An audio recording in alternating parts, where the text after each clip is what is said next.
Well, hello, everybody, and welcome.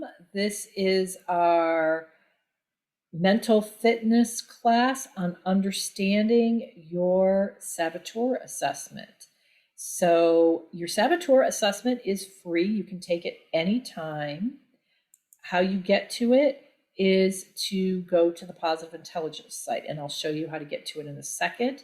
Today, what we're going to do is talk about how to take the assessment, what your results mean, and what to do with your results. So to get to the assessment, you can go to www.positiveintelligence.com, and what you're going to want to hit is the Saboteur button, and it'll just walk you through the whole process.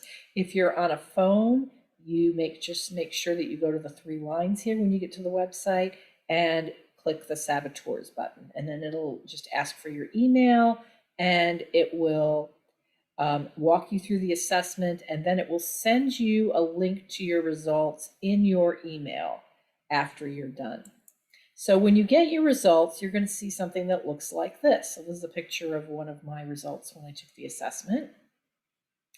What you're going to notice is that although we say that there are 10 saboteurs, there are only 9 here. And the reason that there are 9 here is because the judge is not here.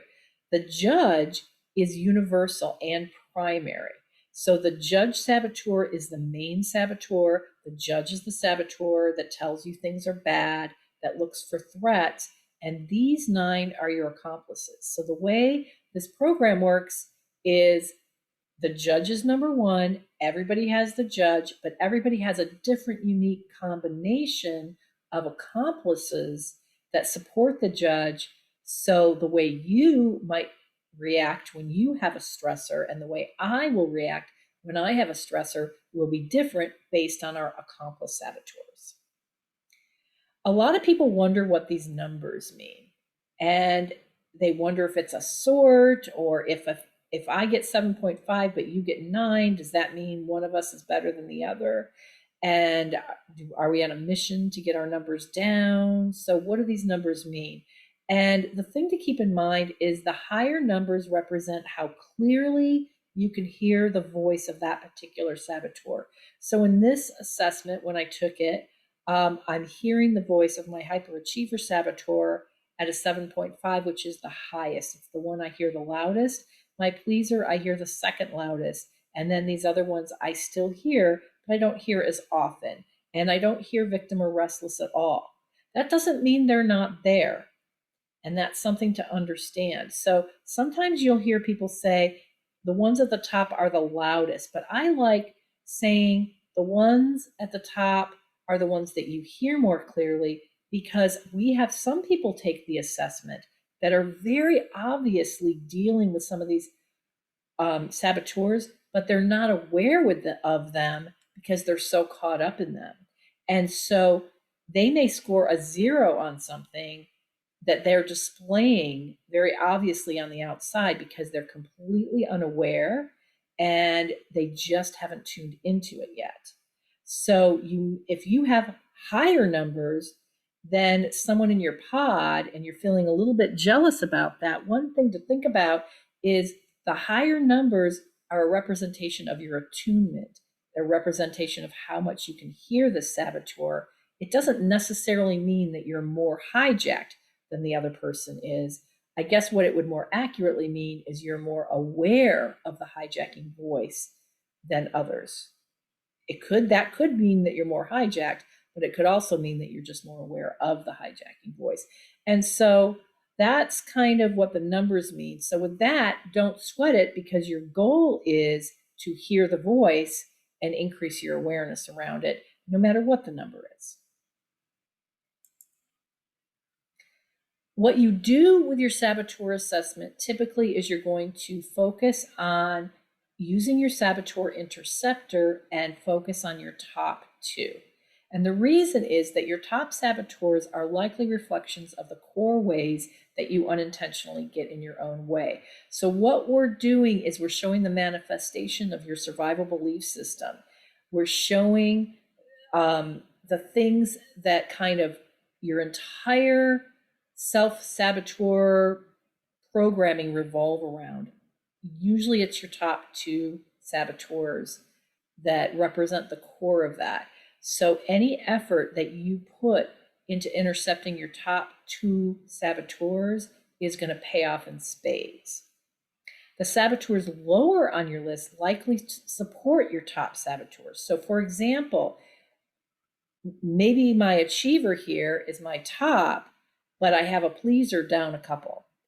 Maybe I please others in order to achieve. Or maybe I control things in order to prevent catastrophes that my hypervigilant is worried about.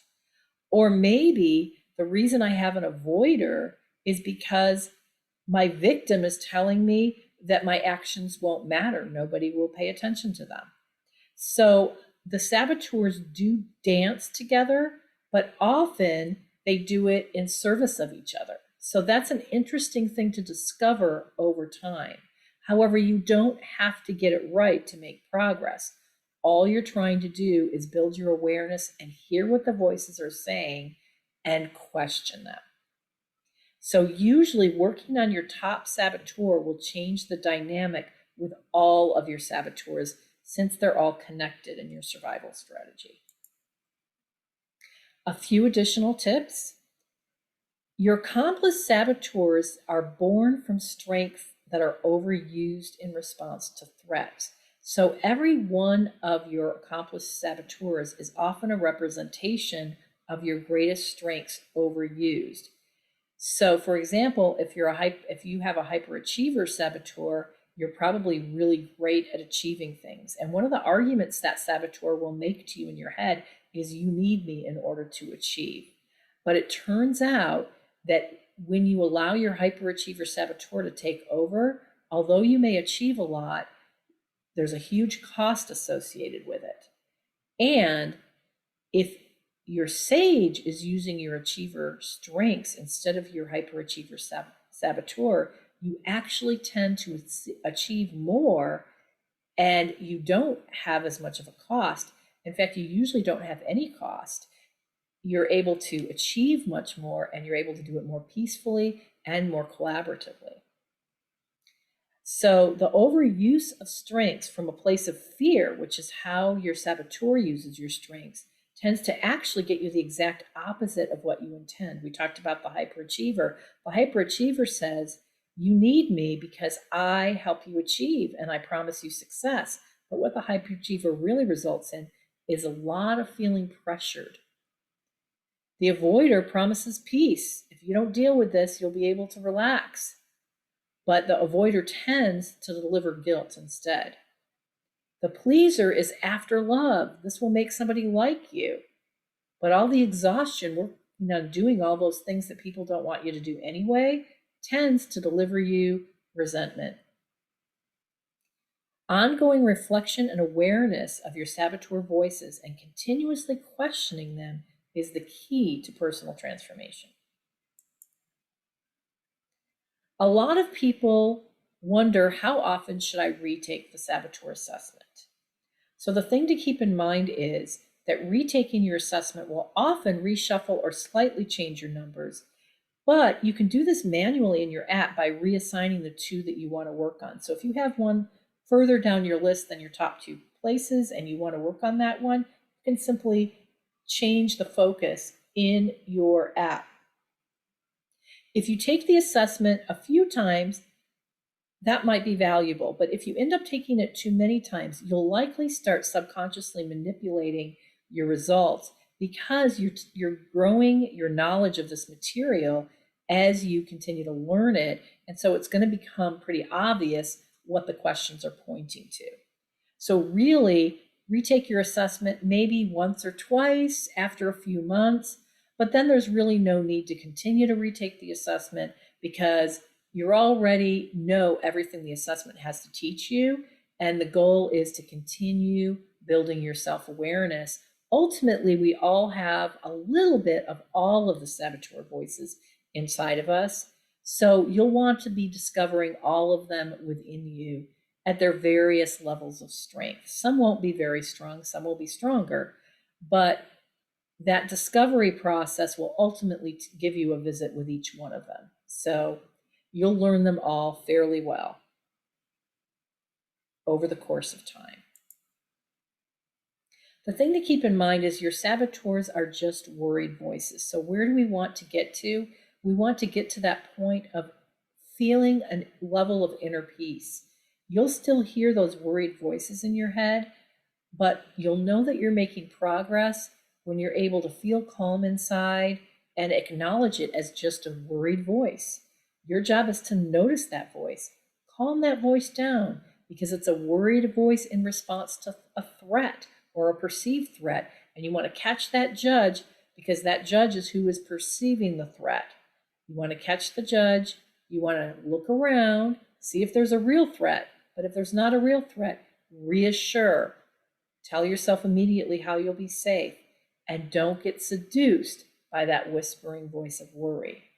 As you calm your loudest voices, you may discover some of the quieter ones, but this is not backwards progress. This is progress forward. It's just leading you to a deeper place of more self-awareness. All right, so that's the Saboteur Assessment. As always, if you have any questions, don't hesitate to reach out, and I hope you enjoyed this.